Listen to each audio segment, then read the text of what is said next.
بسم اللہ الرحمن الرحیم نحمده ونصلی علی رسولہ الکریم۔ دوستو، عزیزو، بزرگو، تمام برادران اسلام،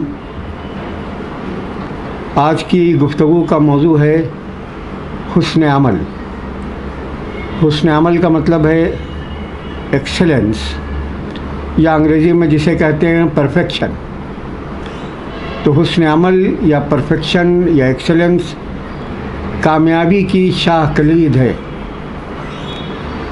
حسن عمل کسی کام کو بہتر طریقے سے ادا کرنے کا نام ہے، یعنی اس طرح سے ادا کرنے کا کہ اس کا پورا حق ادا ہو جائے۔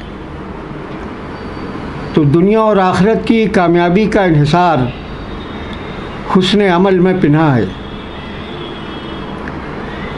دور جدید میں جاپان نے اپنے ہر شہری کے ذہن میں بہتر سے بہتر کے تصور کو بسا دیا ہے، یعنی جو کام کیا جائے، جو تخلیق کی جائے، جو صنعت اختیار کی جائے اور جو کام کیا جائے اس میں نہایت عمدگی سے بہتر طریقے سے اسے ادا کیا جائے۔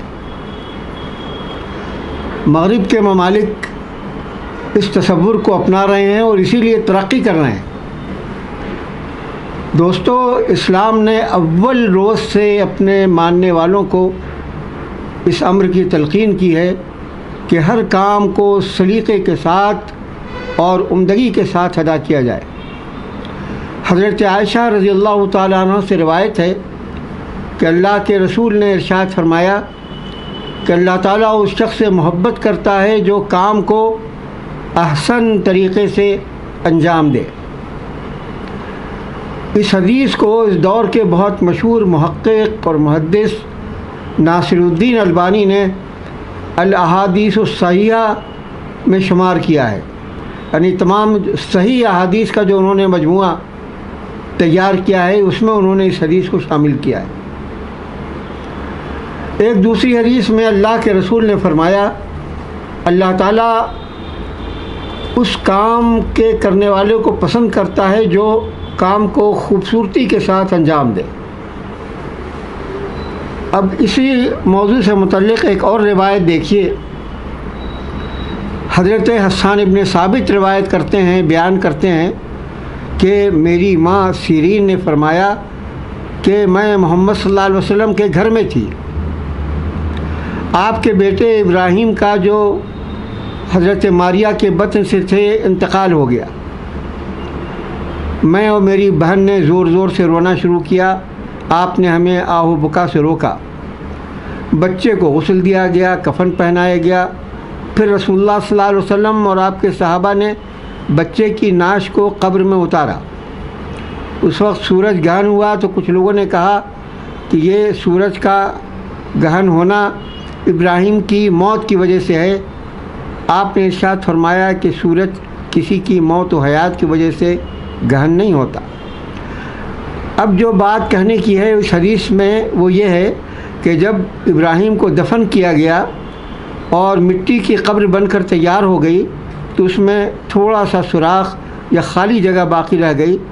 آپ نے بڑھ کر اس خالی جگہ کو پر کر دیا، ہموار کر دیا، اور یہ بھی فرمایا کہ ان العبد اذا عمل عملا احب اللہ ان یتقنہ۔ اللہ تعالیٰ اپنے اس بندے کو محبوب رکھتا ہے جب وہ کوئی کام کرے تو اس کو احسن طریقے سے کرے اور اس کا حق ادا کرے۔ یہی عمل تہذیب و تمدن کی معراج ہے۔ اسلام نے عبادات، نماز، روزہ، حج، زکوٰۃ کو بھی معیار مطلوب کے مطابق ادا کرنے پر زور دیا ہے۔ چنانچہ ایک صحابی کو 2 بار اور 3 بار نماز ادا کرنے کی تلقین کی اور پھر بتایا کہ ارکان نماز کو ٹھہر ٹھہر کر اطمینان سے ادا کرنا چاہیے۔ پاکی اور طہارت کا اسلام نے ایسا عرفہ، ایسا اعلیٰ تصور دیا ہے کہ جس سے زیادہ کا تصور ذہن و خیال میں بھی نہیں آ سکتا ہے۔ مثال کے طور پر وضو کے سلسلے میں کہ جب ایسی بات ہو جائے کہ وضو ٹوٹ جائے تو بظاہر اس سے وضو میں کوئی فرق نہیں پڑتا ہے. کسی بایولوجی کے کسی فن کے ماہر سے پوچھیے کہ اس سے کیا فرق پڑتا ہے، وہ کہے گا کوئی فرق نہیں پڑتا. وضو کوئی شیشہ نہیں ہے کہ ٹوٹ جاتا ہے، کوئی لکڑی نہیں ہے کہ ٹوٹ جائے. لیکن جو روح مطہر ہوتی ہے وہ یہ بھی برداشت نہیں کرتی کہ حدث اور ریح کے خارج ہونے سے یہ ٹوٹ جائے. یہ عمل بھی گویا وضو کو داغدار کر دیتا ہے. تو یہ اسلام نے تصور دیا ہے کہ ہر کام، یعنی طہارت کا کام بھی، نماز کا کام بھی انتہائی بلندی کے ساتھ، معیار مطلوب کے ساتھ اس کو ادا ہونا چاہیے. اسی طرح اللہ کے رسول نے ارشاد فرمایا، اگر کسی شخص کو یہ یقین ہو جائے کہ اس کی روح قبض ہونے والی ہے تو اسے مسواک کر لینا چاہیے. کیا اس سے بھی بڑھ کر پاکی اور طہارت اور حسن عمل کا تصور کیا جا سکتا ہے؟ ہندوستان کے صدر تھے ڈاکٹر ذاکر حسین صاحب مرحوم. انہوں نے ایک مرتبہ اپنی تقریر میں یہ بات کہی تھی کہ اگر کوئی ایسا کام ہے جسے کرنا ہی چاہیے تو پھر اس کا یہ بھی تقاضا ہے کہ اس کو بہتر طریقے سے انجام دیا جائے.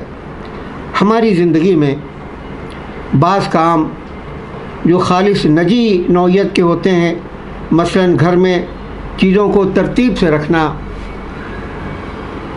کپڑوں کی جگہ کو رکھنا، کپڑوں کو ترتیب سے رکھنا، کتابوں کو اور اخبارات کو ان کی جگہ پر اور ترتیب کے ساتھ رکھنا، مستعار کی ہوئی کتابوں کو الگ رکھنا، ان کو وقت پر واپس کرنا، ہر روز ڈسٹنگ کرنا، گرد و غبار سے تمام چیزوں کو صاف کرنا، مطالعے کا پروگرام بنانا اور اس پر سختی سے عمل کرنا، اور خاص طور سے تلاوت قرآن اور مطالعے کا وقت مقرر کرنا اور اس پر سختی سے کاربند ہونا. یہ تمام کام حسن عمل میں شامل ہیں.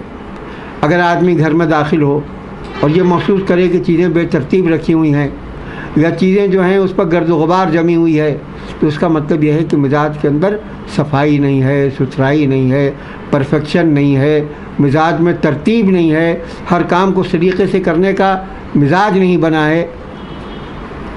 بعض کام ایسے ہوتے ہیں جن کا تعلق دفتر اور تعلیم گاہ سے. مثلا ہم کسی دفتر میں ملازم ہیں تو ہمیں چاہیے کہ وقت کی پابندی کے ساتھ دفتر جائیں، وقت ضائع نہ کریں، اور جو ذمہ داری دی گئی ہے اس کو خوش اسلوبی کے ساتھ انجام دیں اور کسی قسم کی کوتاہی نہ کریں. اگر ہم کسی اسکول میں استاد ہیں تو وقت کی پابندی سے اسکول جائیں، گھنٹہ بجتے ہی اپنے کلاس میں جائیں اور تدریس کا آغاز کریں، بلیک بورڈ کو استعمال کریں، سبق کو گھر سے تیاری کر کے جائیں، فن تدریس کو ذہن میں رکھ کر کے پڑھائیں. بچوں کی سمجھ میں کوئی بات نہ آئے تو ان کو ٹھیک سے بار بار سمجھائیں، اور اس بات کی کوشش کریں کہ طلباء کے اندر بھی اسلامی اوصاف اور اسلامی اقدار پیدا ہوں اور ان کے اندر بھی حسن عمل کا جذبہ پیدا ہو، تاکہ وہ جو کام کریں نہایت اچھے ڈھنگ سے اور معیار مطلوب کے مطابق انجام دیں. اسی طرح سے فرض کیے کہ ایک مسلمان تاجر ہے تو اگر وہ گاہک کو عمدہ اور معیاری چیز فراہم کرے گا اور اگر کسی چیز میں کوئی نقص ہو تو اس گاہک کو آگاہ کر دے گا، اگر اس کے معاملات صاف اور شفاف ہوں گے، اگر اس کی گفتگو میں شیرینی اور شگفتگی ہوگی تو اس کی تجارت میں لازماً ترقی ہوگی. یہاں دیکھیے ایک واقعہ ہے، وہ اس سے سبق سیکھنے کا ہے. وہ واقعہ یہ ہے کہ ایک شخص نے بازار سے آکسفورڈ ڈکشنری خریدی.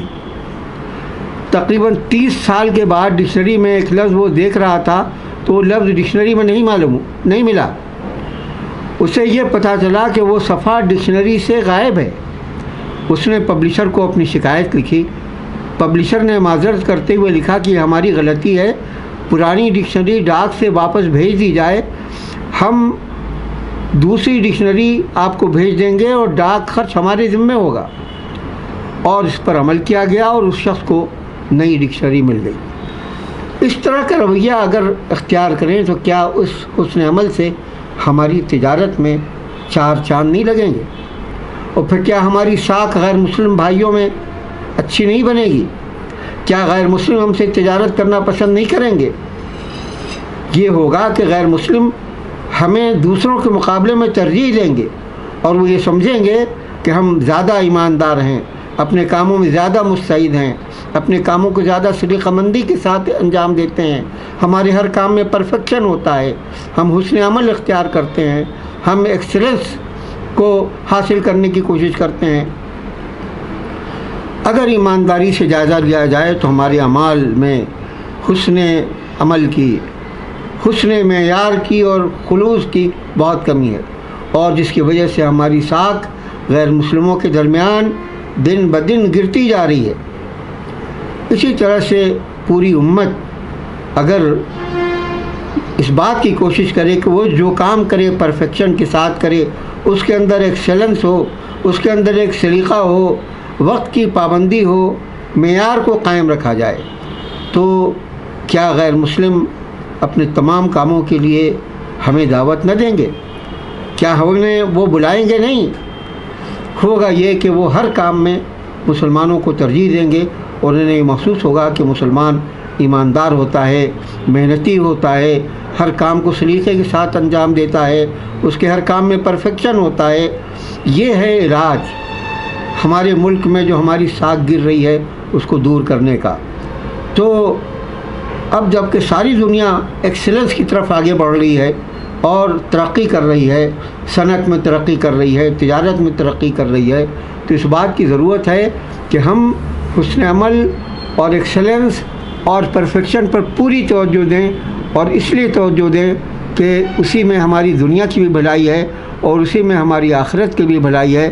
اور جیسا کہ ہم نے اس گفتگو میں 2-3 حدیثوں کو تذکرہ کیا، جس سے پتہ چلتا ہے کہ حضور صلی اللہ علیہ وسلم نے ہمیں حسن عمل اختیار کرنے اور ہر کام کو پرفیکشن کے ساتھ اور معیار مطلوب کے ساتھ انجام دینے کی تلقین کی ہے۔